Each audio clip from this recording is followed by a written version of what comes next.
Have you guys seen this story? In Vermont, a girls' high school basketball coach forfeited a game because the other team had a boy playing on it. The coach thought it was unfair and dangerous for his players to have to play against someone who is biologically bigger and stronger than his players. So, what do you think happened? They lost the game because they forfeited, and that's the end of the story? Nope. The governing body of Vermont high school sports, the Vermont Principals Association, banned the high school from all athletic events. They issued a statement that went like this: Mid-Vermont Christian School has every right to teach its beliefs to its own students. It cannot, however, impose those beliefs on other public and private schools, deny students from other schools the opportunity to play, or hurt students from other schools because of who those students are. First off, forfeiting the game doesn't impose their beliefs on anyone. Their belief is part of the reason they forfeited the game, but there was no imposition. It's not like they were trying to force the other team to go to church or pray before the game.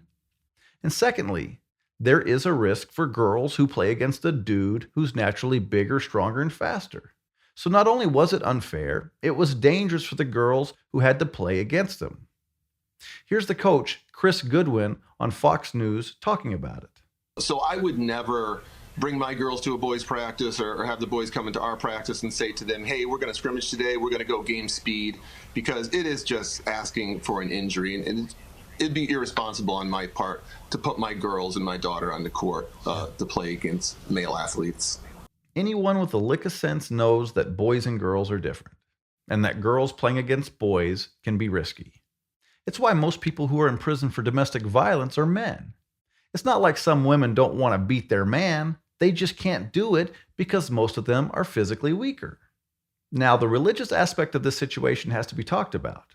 Here's what the coach said about that.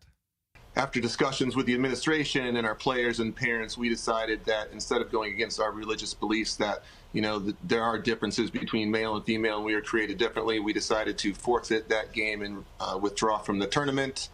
And at that point, the state of Vermont governing body kicked us out of all athletic competitions in the state.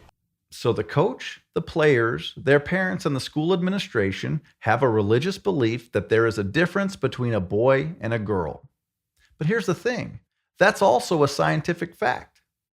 For me, the real religious aspect of this situation is that this school is being made an example of, likely because it's a Catholic school. Forfeiting the game doesn't impose their beliefs on other schools, but banning this school from all athletic events is an effort to impose the Vermont Principals Association's belief on schools and their students. If you want to get along, you got to go along. Look, I played Division I baseball in college, and I was a small, relatively weak guy on the team. But I could jump higher than every girl on the women's basketball team, and I could run faster than any female sprinter on the track and field team. I had an advantage. I was a man. And for anyone to think that biology doesn't matter is the worst kind of science denying there is. Seriously, if you question the prediction of world temperatures and their effects 100 years into the future, you're called a science denier. But we're supposed to close our eyes and accept that a boy can become a girl, or that a boy is a girl simply because he says he's a girl? Where's the science in that? For me, this issue is kind of like the canary in the coal mine. If we as a society are going to lie down and accept this kind of nonsense as being okay and normal, it's over. We're done.